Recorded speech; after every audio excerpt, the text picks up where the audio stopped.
Hello everybody. Today I want to talk about dimensional analysis, which is a really big phrase for just simply meaning how do we measure things. Now, measurement is important. It is literally the way that we put our logic onto the real world. Without measurement, we have no ability to conduct science, and we have no ability to attach mathematics onto the phenomena that we see every single day.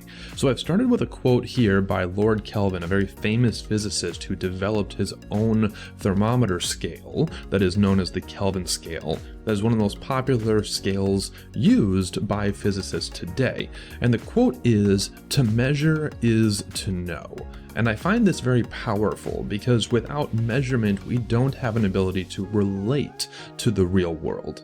One of the other famous quotes that I enjoy is, "You cannot optimize what you don't measure." And that reminds me all the time that to just simply think something does not give us the ability to really work within the details to get the most out of life itself. So let's talk about how we can use dimensions and math and the real world to be able to get a better appreciation for things as far as their size, as far as their speed, and different ways of empathizing with people who relate to these units in different ways. Let's get started. Let's start with an example here that recalls how we work with unit conversions. So we have here a student averaged 45 miles per hour on a trip. What was the student's speed in terms of feet per second? Well, the important things to remember here is that when we are working with units of any kind, units are a multiplication statement. So 45 miles per hour literally means 45 times of miles in 1 hour. So I like to write that as 45 miles over 1 hour.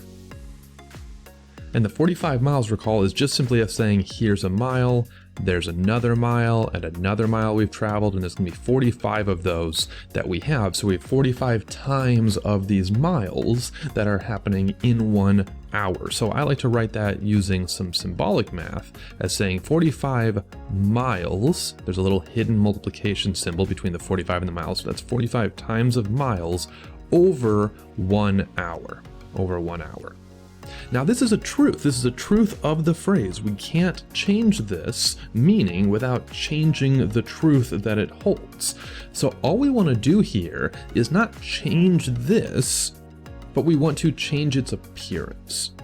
So what we can do anytime in math, if we have a number, is we can always multiply by 1, and multiplying by 1 does not change something's meaning, it just changes its appearance. So I'm going to multiply by 1 here, but we're going to do so in a hidden way. Instead of writing 45 miles per hour times 1, I'm going to make that 1 look a little different. So for the number 1, remember that a number 1 can be represented as a fraction, maybe something like 1 over 1, where I'm dividing something by itself, so long as that something is not causing a divide by 0 error. So I've got 1 divided by 1 is just as truthful as 1. And as I stated, this comes from the logic of having something divided by itself, something that is divided by something equal to it. Well, we can use the fact that math is just a model of logic to expand this ability to not just mean it has to look the same on the top and bottom, but instead it just has to mean the same on the top and bottom. So what I'm thinking we could do here is we could do a conversion with some of the units we have. Like, for example, I recognize that 5,280 feet is the same thing as 1 mile. So I'm going to make my number 1 be 5,280 feet over 1 mile. Now this is a fraction that means 1. It's the same thing over itself. So this I can multiply in without changing anything. So I can say I'm going to multiply in by 5,280 feet over 1 mile. And as we know from working with fractions, we can predict that we are going to be able to cancel the miles here with the miles there, because there's nothing but hidden multiplication symbols between all of these things. And since one instance of the miles appears on the numerator and the other appears on the denominator, they're going to cancel away. It's going to be something divided by itself that I can ignore as if it's a number 1. So we've been able to change our units into now feet per hour, which is closer to what we'd like because we would like feet per second. So the other things that we can multiply by, the other hidden number 1s, will allow us to change the hours now into seconds. Well, let's take a look at some of these. I've got 60 minutes in 1 hour, so I could write that 60 minutes over 1 hour is a number 1. It's a hidden number 1 because it's something divided by itself. Well, 60 minutes over 1 hour, if I multiply that in right here, is going to have a little bit of difficulty. Let's try it and see what happens. 60 minutes over 1 hour. If we multiply this through, notice that the hours will not be able to cancel with these hours. There is not one instance on the numerator and one instance on the denominator. But that's okay. What we can do is, instead of putting this fraction in exactly, we will just simply recognize that we could have rewritten this as 1 hour over 60 minutes. Remember, that's still the same thing as something divided by itself.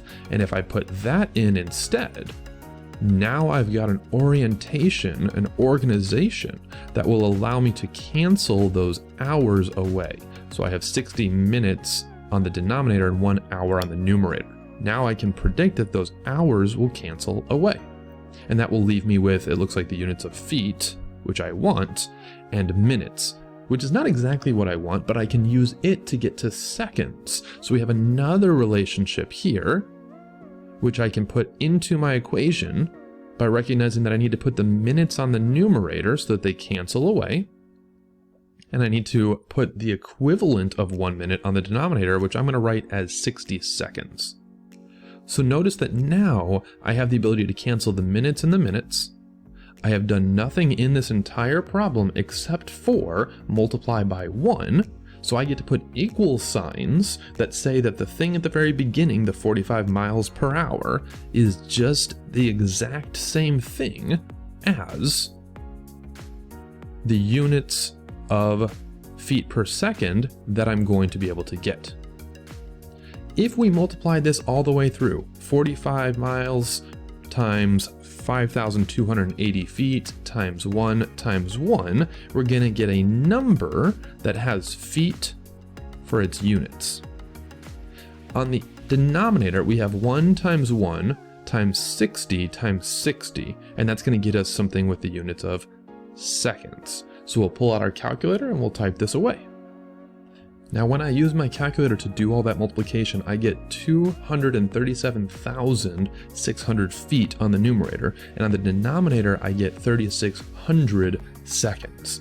Now, this is true, but it's not exactly what we're looking at as per 1 second. Remember that this is like per 1 second. So how do I make this something easier? Well, again, we can use our calculator and just perform this division. So I'm going to do 237,600 divided by 3,600, and I'm going to see exactly what I get. Now, in doing so, I got 6.6 feet per second. And we'll want to include those units because we really want to talk about what we are currently viewing this scenario as. So there you have it. 6.6 feet per second is the exact same thing as doing 45 miles per hour. And I want to think that that looks decently reasonable. I mean, 6 feet per second, I'm about 6 feet tall, so if something's traveling my height every second, then it's going to be moving at a decent speed, probably needing to be something that's equivalent to what a car could put out. 45 miles per hour is a reasonable attachment to that in my mind, so I'm going to say that this is a good answer and that we'll box it and call it. Now that we've been able to review how we can convert from one unit to another, it's important that we take a look at how that becomes a little tricky when we're dealing with dimensions like area and volume. So I've got an example here. A room is 10 feet by 12 feet. Now, I am a visual person, so I'm going to draw that immediately because I would like to keep as much out of my head as possible so that I can focus on the next steps, not the last information. So if I put 10 feet here, And I'm not worrying about drawing this too much to scale. Channel my inner Bob Ross here and just kind of make a happy little picture. So I have 10 feet by 12 feet. If I wanted to sketch that out for what it means, 10 feet means that I have gone along this for 10 increments. So that's 3, 4, 5, 6, 7, 8, 9, 10-ish. You get the right idea. If I took that, I could track that all the way across the room and see that gets me 10 little sections here. All the way across the room. So that 1 foot I can track all the way across the room. For the 12 feet, I can do the exact same thing. I can say that's 1, 2, 3, 4, 5, 6, 7, 8, 9, 10, 11, 12. So that'd be, I think we could track that all the way through as well. And take a look at what we've created. We've created squares that fill up the room, and each of these squares is 1 foot by 1 foot. So us being mathematicians and trying to keep our names as simple as possible, we will often refer to a size of area, a unit of area, as a square foot. And it's because we are literally putting squares that are 1 foot by 1 foot down. So this is a 1 square foot. A 1 square foot is the equivalent of one of those squares. And sometimes we will write this, since it's 1 foot by 1 foot, and we've already explored how units are just multiplication, another way of writing that more easily is we write that as 1 foot squared. And that's because what we have looked at here is 1 times 1 is 1, and foot times foot is 2 repetitions of foot. And something that's repeated twice, just like 9 times 9 or x times x, makes a square. So we could make that as a 1 foot square is how we would read this out loud. 1 foot to the 2nd power, because there are 2 repetitions of feet in my multiplication problem. Okay, now we're being asked about how many square yards are in the room. Well, we need a conversion for that. I remember that 1 yard is equal to 3 feet. So let's go through our picture and section this out in terms of yards. Well, 3 feet here, these 3 feet could get grouped together as a yard, and these 3 feet going down could get grouped together as a yard. So that means that if I wanted to look at the square yard, it's all of these square feet, 9 of them in fact. Now that's interesting. So we've got 1 yard is 3 feet, but 1 square yard is 9 feet. Oh, but not 9 feet, because I didn't highlight a length, I highlighted an area. These are 9 square feet.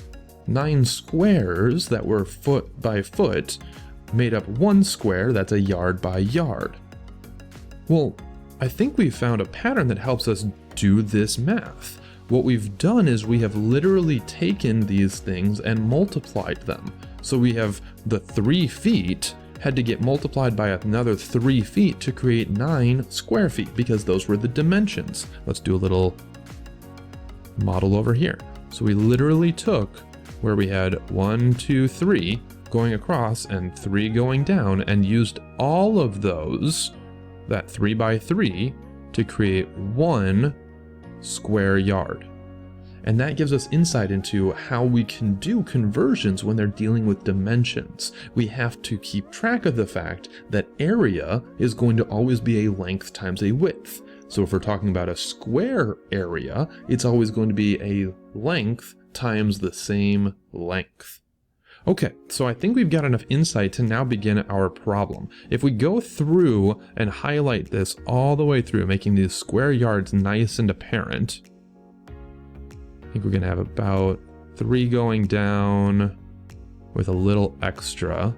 I think I've missed 1 layer, so let's put in a little layer here to make that actually 10 going down. So I think we're going to miss a little bit on the bottom, and we're going to miss a little bit on the sides, but we should get a reasonable guess that it's going to be 4 across and 3-ish down.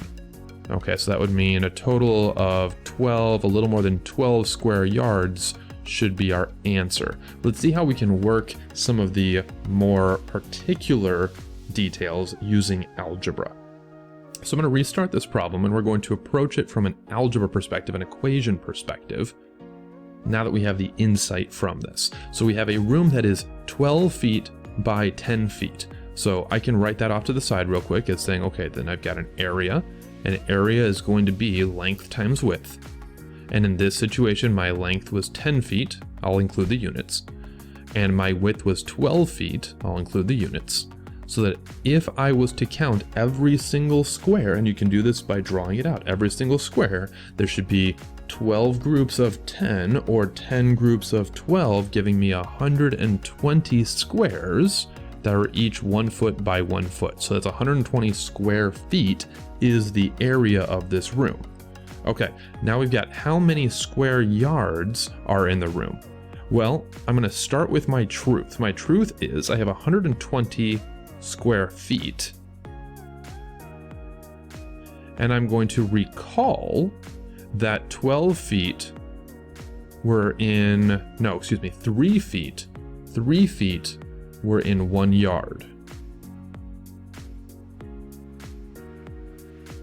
And that when I made a square using these units, I multiplied something by itself. So that must mean that if I take the 3 feet and I multiply it by the 3 feet, it's the same thing as me taking the 1 yard and multiplying it by the 1 yard, because they're the same thing, they just look different. Well, that means that 9 square feet, which I could write like this, is the same thing as 1 square yard. Now, a way that I like to do that all at once in my work is I like to make the fraction, that hidden number 1, nice and obvious. Remember that we start with a hidden number 1, and I can say that that hidden number 1 is going to be 3 feet per 1 yard. Well, since here we recognize that multiplying something by itself is the action we need to take, and here, this something is a number 1, which I can always multiply by a number 1 without changing its meaning, I could say that this is the same thing as 3 feet over 1 yard, where I've made that into a square. Really clever algebra trick here. We can square 1, because that's nothing more than 1 times 1, which is still 1. And that gives us the truth that we were seeking out. I have 9 square feet for every 1 square yard. So if I want to take that and put that into my statement here, then I've got my 120 square feet. I have square feet in this fraction, but I'm going to make sure I flip it so that the units cancel away. So I'm going to multiply by 9 square feet per 1 square yard. I now have units that can cancel. So I will be left with 120 times 1 square yards, that's 120 square yards.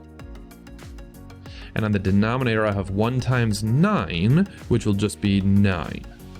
So I've got 120 square yards divided by 9, let's make that look a little more simple. I can do 120 divided by 3, which would get 40. So 40 square yards divided by 3. Is what happens when I divide the top and bottom both by 3, but I want to make it even simpler than that. So this is going to come out to about 13.3 repeating square yards if we did this in our calculator. So 13.3 repeating square yards is the area that we have for a room that is 10 feet by 12 feet. And this, I think, makes good sense, because we were looking at the picture from the last example, and if we remember, this was going to be 12 pink squares with a little something extra, so we got an answer of about 13 squares, and that makes sense to me, because I think I could go back here and I could find another, let's see, here's 3, there's 3, and there's 3, that I could have made into another square, leaving me with a little bit extra left over. In fact, a third of a square would have been left over. Oh, and that's exactly what we have here. We have 13 full squares and then a third of a square left over, so we're good to go. So let's now do another example. We have 8 cubic feet that we would like to turn into cubic yards. Now, volume is the exact same idea as area, but it's just a little bit more tricky to draw. So I'm going to try it out here. We have 8 cubic feet. Now again, there's not anything inherently in the words that we shouldn't be using for our advantage. 8 cubic to me sounds like a cube, so that means I have a cube that has a foot for its measurement. Well, it must be a foot on each side because a foot is a length. So if I sketch that out real quick, let's draw a little cube here. That's how I like to draw a little cube. And so 1 cube, if I had a foot on either side, we'd want to have one that talked about how much it was going sideways. I'll put a foot for talking about how much it's going up to down, and then I'll put a foot for talking about how much it's going back to front. And then that reminds me that volume is nothing more than length times width times height. So sure enough, the volume of this must be 1 foot by 1 foot by 1 foot, which gets me 1 times 1 times 1 is 1, and foot times foot times foot is going to be cubic feet, so feet cubed. So I have 1 cubic foot is exactly what I've drawn right here. It's a cube where I've measured across using 1 foot. Okay, so I have 8 of these. It says I have 8 of these and I'd like to turn them into cubic yards. So let's look at how I could draw that. If I had 8 of these little cubes and I wanted to organize them, I would probably want to organize them in something that resembled a box or a cube. So I'm going to try to stack some of these. I've got one here. I'm going to put another one below it, I think. So we'll put that one here. That works pretty good. Let's put another to the side. So that'll be 3 of them. And then I can put another below that. That'll be 4 of them. And then I need 8. So I will put 5 of them. And we'll put 6 of them. And 7 of them, and we'll imagine there's a little 8th one back there, like a little Rubik's Cube. So that's 8 cubic feet, what I've just drawn here. 8 cubic feet. And we'll keep that off to the side. 8 cubic feet. Now, if I want to look at how many cubic yards that is, let's sketch a cubic yard. Well, a cubic yard is going to be significantly bigger because a yard is bigger. So I'm going to go across a yard, and then I'm going to go back a yard, and I'm going to go down a yard. So let's call this about a yard. This is a cubic yard right here, where I have 1 yard for my lengths, 1 yard for my height, and 1 yard for my depth. So that's a cubic yard. Okay. Now, if I want to relate these two, I don't know how to relate cubic feet and cubic yards quite yet, but I can relate feet and yards. I could have, instead of measuring with a yardstick, measured with 3 rulers that were a foot long each. And that would have made my measurements look like this. I would have needed 3 of them going across. There's 1, 2, 3 places I would have placed my ruler. And then going down, I would have had 1, 2, 3. That's 3 places for my ruler there on the side, middle, and bottom. And then 3 places here, 1, 2, 3. Now let's use those natural breaks to kind of section off this picture. So if I do that, I'm going to take this, I'm going to section this across like I'm cutting it with a cheese slicer. And then I'm going to do that on the sides. So I'm going to take that and I'm going to cut it across like I'm doing it with a cheese slicer. And then I'm going to do this one over here. So I cut it with a cheese slicer. And notice what we've created. If we were to do the exact same build, but use a ruler instead of a yardstick, we would have needed, it looks like 3 groups of 3 groups, I think 27. I think there's 27 cubes here it would have created. There would have been 1, 2, 3, 4, 5, 6, 7, 8, 9 cubes in the front, and then another 9 right behind it, and then another 9 right behind that. That's 27. So there's 27 cubic feet in a cubic yard. Let's write that down. 1 cubic yard, which would be 3 repetitions of yard, is equal to 27 cubic feet, which would be 3 repetitions of feet.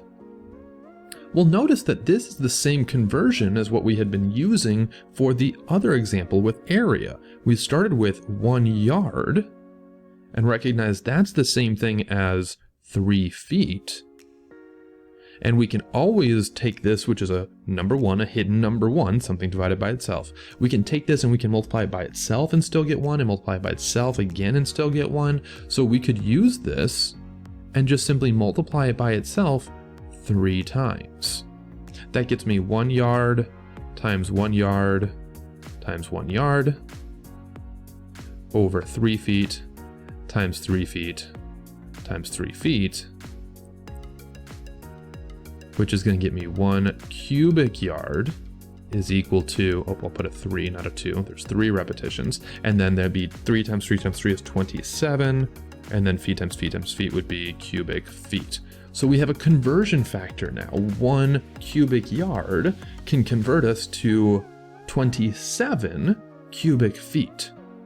Okay, so let's figure out what this 8 cubic feet is then. I can section that off in my picture. Notice that's going to be this cube right here, this cube right here, maybe this cube right here, and this cube right here, and then the ones behind it as well.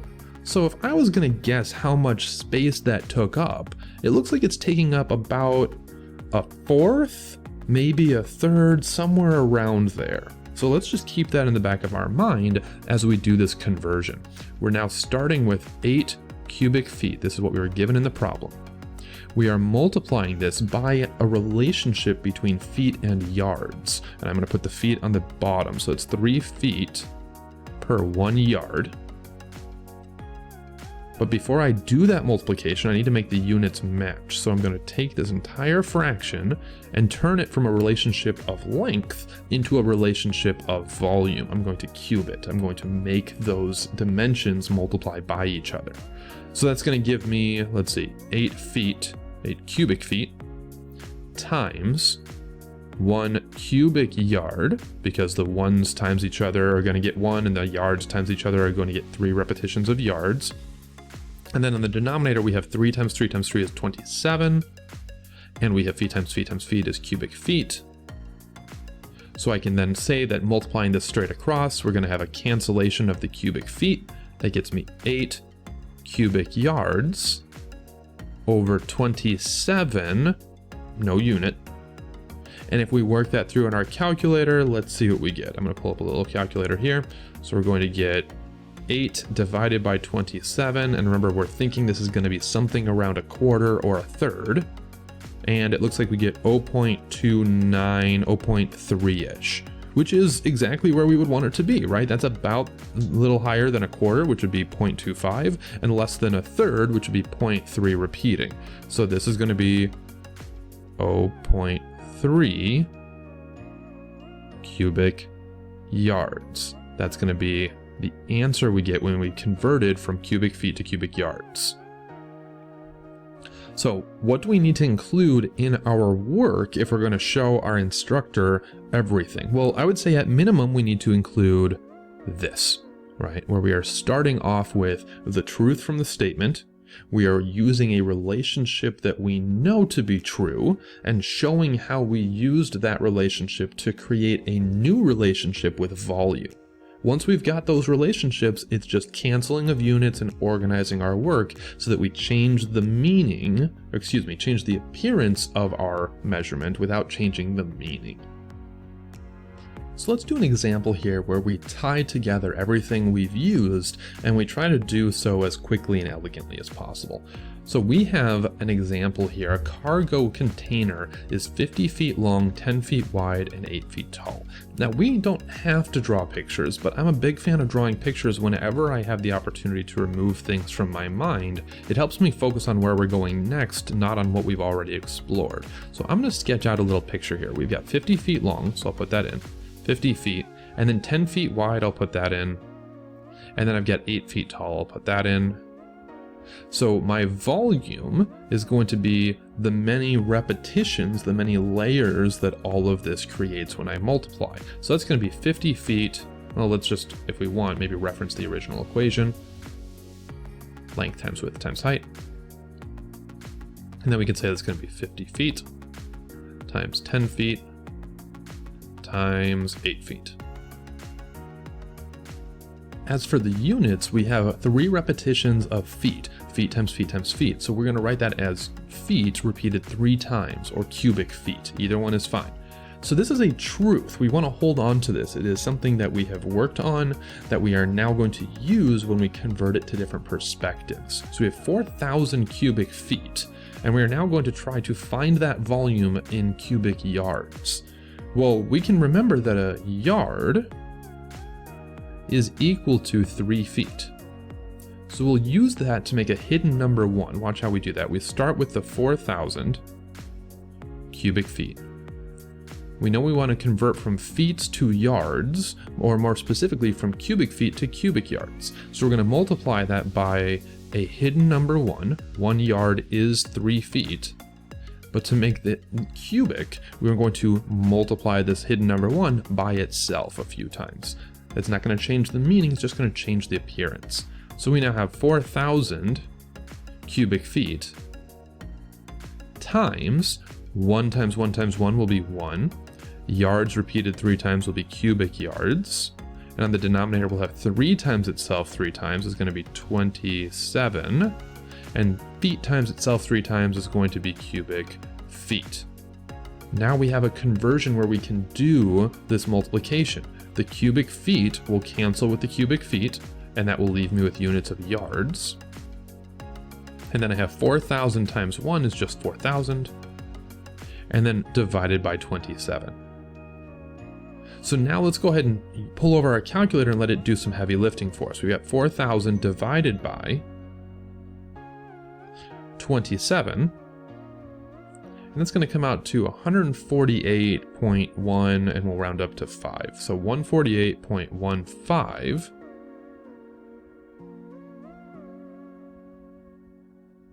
cubic yards. And that's all there is to it. Now we have an option if we'd like to look at how this is in terms of cubic meters. We could start with this new answer, because this is a truth. It came from truth. We did nothing but change its appearance without changing its meaning. But I like to channel my inner engineer here and do what's called return to a baseline. I like to go back and use this 4,000. And the reason why is because if I made a typo, some kind of human error in this calculation, I don't want it to carry through to the next part of the problem. It's not that we can't use that number, it's just that I don't like to start with it. I like to use it to double check my answer if it's easy.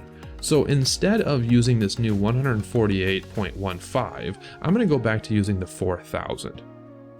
Now, I don't know exactly how many cubic meters fit into a cubic yard, but if I imagine a yardstick and something I can hold with my outstretched hands, and a meter stick, which is something that's pretty close, I can guess that the answer I will get in terms of cubic meters should be about the same as this 148. So I'm just going to hope that I get to an answer that's in the ballpark of 148, and if I don't, I'm going to go back and double check my work.